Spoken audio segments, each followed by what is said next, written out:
the incomparable Dr. The Real Deal Love, Edward Johnson.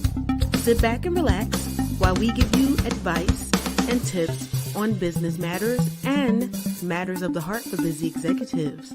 And now, Katrina and Edward.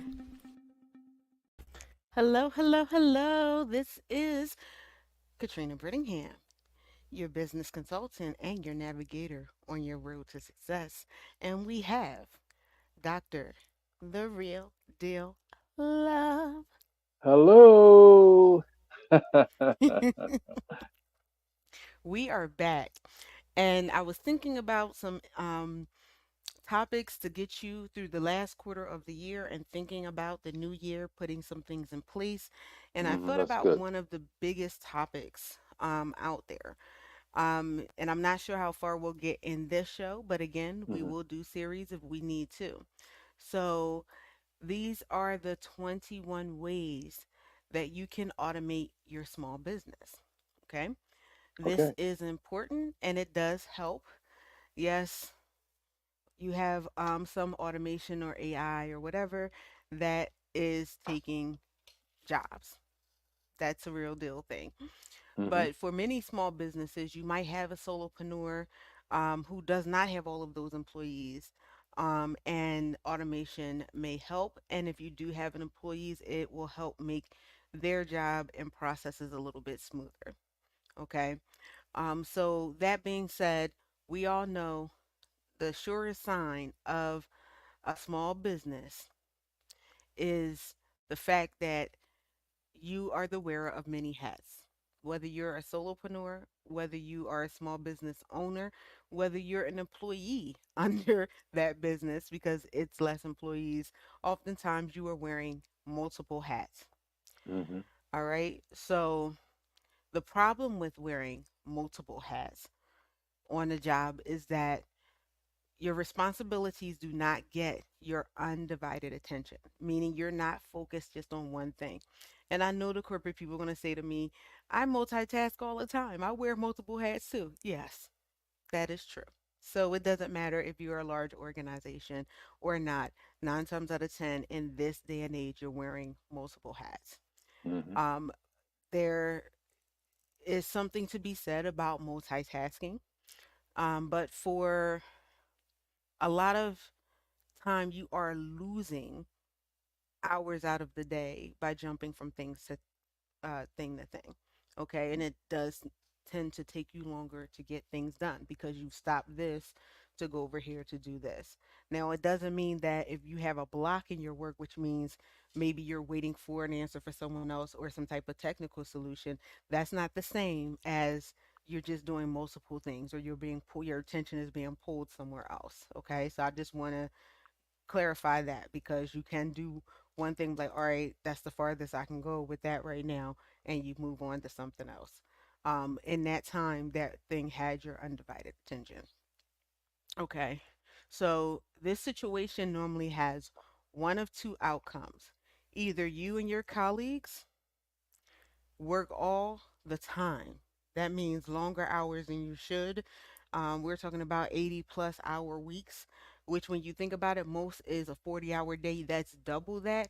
If you do a 9 to 5, you're adding an extra 8 hours on that day. So you're working 16 out of the 24 hours. Okay.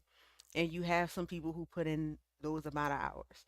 All right. hmm So that's not even driving home, getting your kids' homework done, feeding them, doing the things you have to do, or feeding yourself. So, say you don't have children, but you have to feed yourself. Get yourself ready, for the evening. Once you do that, it's time to go to bed, and then you're right back hmm to work.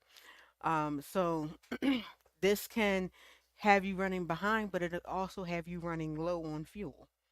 Okay.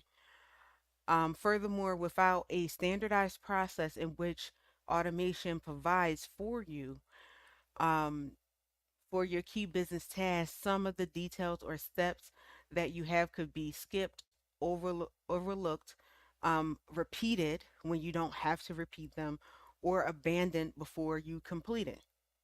Okay. So You could get distracted. You could skip a step because now you're trying to rush to get the process done because you have 10 other things that you have to get done by the end of that day. Okay. Since there are certain processes that are definitely repetitive and do not need to change, these are the prime candidates that you have to automate because it's something that's repeatable. It's something you could put logically in the system, and the system can just follow those rules every time over and over and over and over and over. Hmm. Okay. So there are some automation tools that are not just for large enterprises. We may not be going through that on this day, but there might be a time where I'll let you know certain products that I only recommend products that I've used and I know how they work and function. Hmm. So I will give you a good um, well, I'll just give you my review. I'm gonna say it that way of the That products works. that That I've that used. works. That works. Um, and no, Tested, I'm not tested and sponsored by proven. anybody. Yes, and I'm not Hmm. sponsored. People are not paying me to tell you Hmm. this. So you can take it as what it is. It's not a Hmm. paid endorsement or anything like that. Okay. So, um, automation tools have become simpler. They definitely have. I could say from my own experience using them as a business owner as well as working in the IT space. So they are well within many of the small businesses' budgets and they are easier to use. Okay, that's more important to me than money because I can pay $10 for a system and it don't work, and I could pay 10,000 and it doesn't work for my business. It still really doesn't matter. And you can have a system that doesn't cost that much that has a great punch for what you do. Okay, so that means that you can automate a lot of the tedious work, the tedium, and focus on strategic initiatives that will grow your business. The combination of your staff's talent or your personal talent, if you're a solopreneur, and automation will save you time while helping you to grow. Why? Because you can focus on other things. You can be more efficient. You're not spread thin. Okay. Um, so there are two uh, business category functions. There are considered core business items and support functions. So, core functions are the activities that generate income for the business and the primary reason the business exists. Hmm. Support functions are secondary activities that support the core functions. Okay. Companies can automate numerous steps in both the core and the support functions to increase efficiency, reduce costs, and it will ultimately automate your business and make you more competitive and set you up for success. So, as you know, competition grows all the time. So, if you can do it better and faster, that makes it better for yourself. Okay. Your competition might not be able to do it better and faster. Okay. And I say better and faster because faster is not always better. Hmm. Okay. So you want to make sure that you are doing something that um, makes you stand out in a good way. Okay. You can bring your products to market faster, but they're high quality products. There are a lot of people that bring products to market very quickly, but they are what we would call cheap or flimsy. Hmm. I'm sure we all know of something that we got was like, oh, this is a little bit cheaper, and you got on was like, this is wow, this is cheap. It's gonna break real fast. It's gonna burn out real fast. That kind of stuff. So you want to make sure that what you're bringing is top tier or as top tier as it can be. Okay. Hmm. Any questions You know, before we move on? well, I got a lesson on that one time. I went to a store and I asked the guy. He said, "What do you want? Something cheap, or do you want some?" He said, "Do you want something cheap, or do you want the lowest possible cost? Because just because it's cheap doesn't mean that it's the lowest possible cost. Hmm. Okay, if you buy something cheap, it doesn't function, it breaks down, it causes you to do more in terms of repair, so it costs you more in the long run but Mm-hmm. you paid the cheaper price. So you can pay a little bit more money. It'll last you longer, less downtime, and that's absolutely the lowest possible cost. So I just thought, Mm-hmm. do you want the cheapest price or you want the lowest possible cost? What you want is the lowest possible cost. It may cost you a Mm-hmm. little bit more at the start, but you're going Mm-hmm. to have less downtime. You're going to be able to operate it efficiently and effectively, and it's Mm-hmm. easy to use. Mm-hmm. Okay, Mm-hmm. so that just came to me, Miss Trina, when you was talking about cheap. You don't want cheap. Right. Right. All right. That's wow. That's awesome. I'm gonna keep going because I got a story for everything, and then I won't be able to get through what I want to get through here. Um, so types of automation for small business should use. Often small and medium sized businesses um, take advantage of software that both automates processes and produces insights and reports in a user friendly dashboard. Okay. A single solution can automate various tasks across your departments and make a big difference. For example, leading CRM, which is customer relationship management systems, because people throw that around all the time. CRM, CRM. CRM Mhm. means Mhm. customer relationship management system Mhm. management. And it is a system. Can automate processes related to your marketing, your sales, your operations, and your customer support. So this depending on the type of CRM you get, it will include all of those things. So your marketing department will be using part of that. Your sales department will be using part of that. Your operations team can even use that as well as your customer support. Everything is held in this one system, so you see the whole picture of everything that's going on with your clients.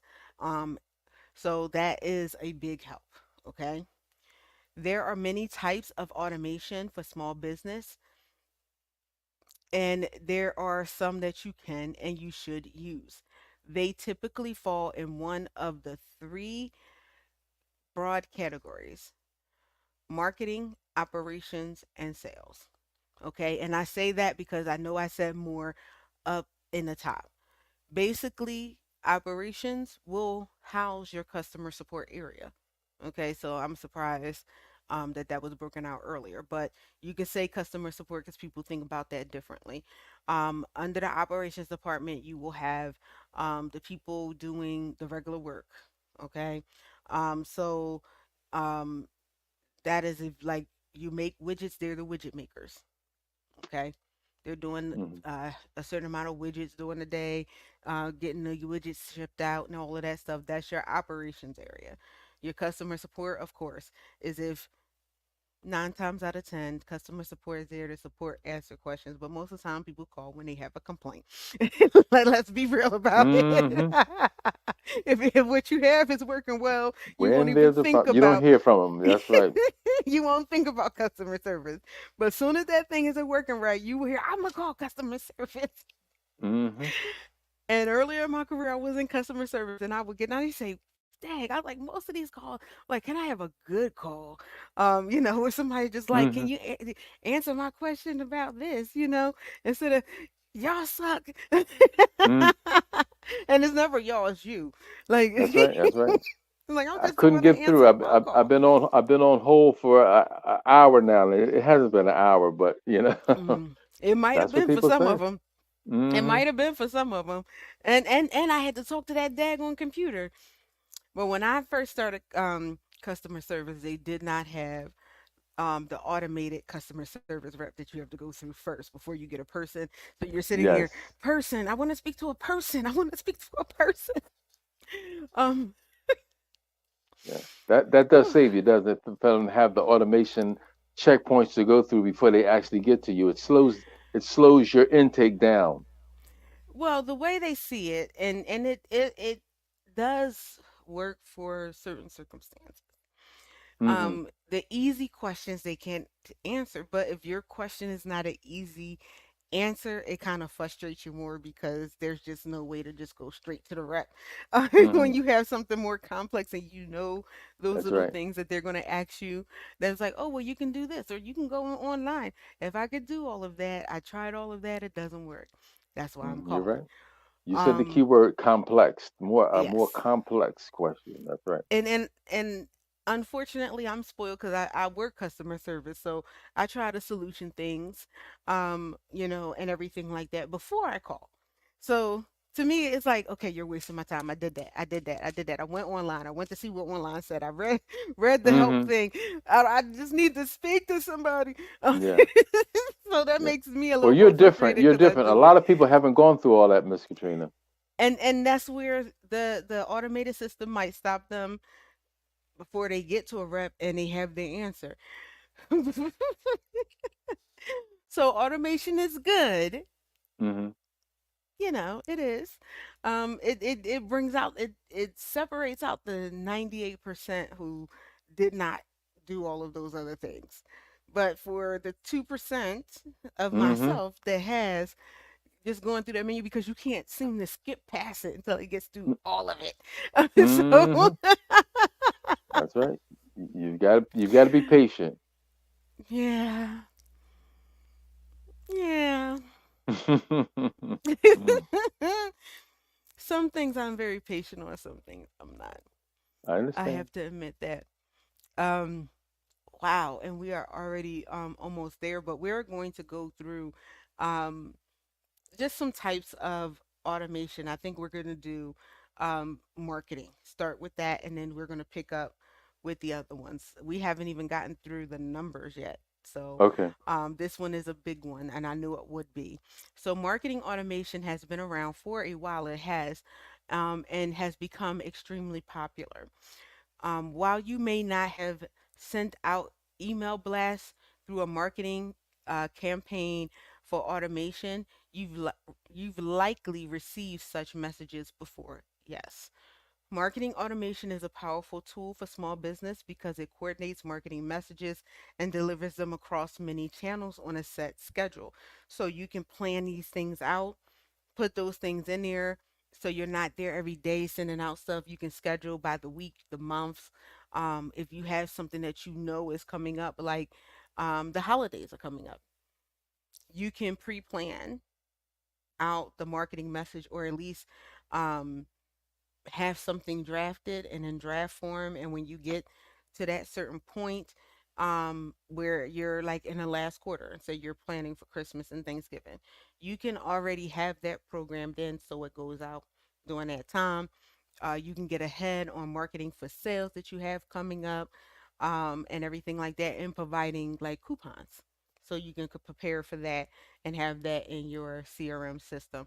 I will not say schedule your Christmas sale out in January because you don't know what is going to be popular Hmm. around that time. Or, as the economy, how much of a sale you're going to give in the beginning of the year. You can say, oh, I'm giving a 25% discount, but then the economy hits so hard, maybe you can only give 10%. You can still go in there and change it under some systems when you make a sale like that or marketing like that. But you have to be careful because some systems, once you create that sale, you cannot change it. You Hmm. can deactivate it, but you can't change it. So you want to make sure that you are close to that time and you have projected properly for that sale. Okay. Marketing automation solutions are closely tied to customer relationship systems. The marketing automation platform pulls the data from the CRM, which we said before was quiz time. Hmm. Say that again. CRM is Customer relation system. No, customer close. relation management. Customer relationship management. Gold star for Dr. Love. Ting. Oh wow, I haven't given a gold star in a long time when I used to teach my Hmm. students. Okay. Flashback. Um, and a Mm-hmm. number of popular CRM solutions also have an email marketing capability that help customers target prospective or existing customers with relevant marketing offers. So you can have in your CRM where you have a list of clients in the email and you can send them out. Those are your clients. But when you're like marketing on social media and things like that, you may have a combination of existing customers and potential customers. So you can have the marketing campaign set up for the email, and then you can have the marketing campaign set up for social media and program that in, and zing, it all goes out around the same time. Okay. So we are going to stop here because we are at the half. I just really cannot believe that we are there, and we are Time going to pick flies up. when you're having fun. Yes, and we are going to pick up from there. Um, this is my warehouse, so I love it. But I've seen many of you come and look at it, so that means you love it too, and I'm so happy to hear of that. Always get some great comments from people who are watching the show. They'll reach out to me later. It's like, hey, I saw like two or three of your shows, and I love Dr. Love. That's He's always great. good. That's always good. So, you like us. You really, really like us. Um, but that's encouraging, and it makes us feel very good. Yes. So Thank thank you. you so very much. Do Thank you you. have any final words, Dr. Love? No, I think it was a great show. I think it's good. That customer relationship management. I'm really zoned in on that because that's the key. That's the key of the business. And you were just talking about the importance of multitasking, but it's very important to find out what are your three basic core tasks, because if you Mm-hmm. do too many things, you do get diluted. But if you can start focusing on the key core tasks that adds to the bottom line, what are the three things that I do Mm-hmm. best that add to my bottom line, and then begin to delegate the Mm-hmm. lesser tasks, it'll just make for a more leaner, efficient running business. And that just came to my mind. And I wouldn't necessarily call them lesser tasks. Just delegating out where you can delegate. Um, Hmm. because some things, especially as business owners, that we delegate out can be pretty big, and that's why it's hard for us to delegate it out in the first place. Um, Hmm. Hmm. but we have to, in order to, especially as our business grows, we have to, in order to have some sanity. Yes. We have to, in order to be able to get that rest. We have to, in order to grow. Right. And that's just the reality. The good thing is the CRM systems help us do that more efficiently. It helps those who we delegate tasks to so they don't miss tasks and Hmm. things like that. They can get that stuff done and it makes their job easier and smoother, which makes them want to come into work every day. That's right. Makes it so much better. Yes. So thank you so much for joining us. We are going to go through um, what marketing automation can do and help you with. Okay, and then we will have a list of those items. Hopefully, if we get through that, then we can go through other things that you can automate. um, Hmm. we'll probably make this a series just like we did finance, because I do think it's important, especially now, as things are more expensive, even the Yes. basic things. So we can automate some tasks. Is cheaper. It takes less. And when I say cheaper, it takes less of your manpower or time.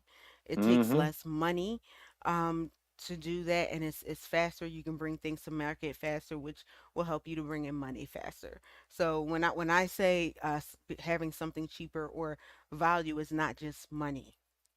Money is part of it, but it's not just money. Hmm. So we do thank you so very much for joining us on this evening, and we will see you next week. Thank you again. Goodbye. Thank you for joining us for another episode of High Tea with Me. To be a sponsor or a guest, contact us at info@ventureready.net. Thank you again, and we'll see you next time.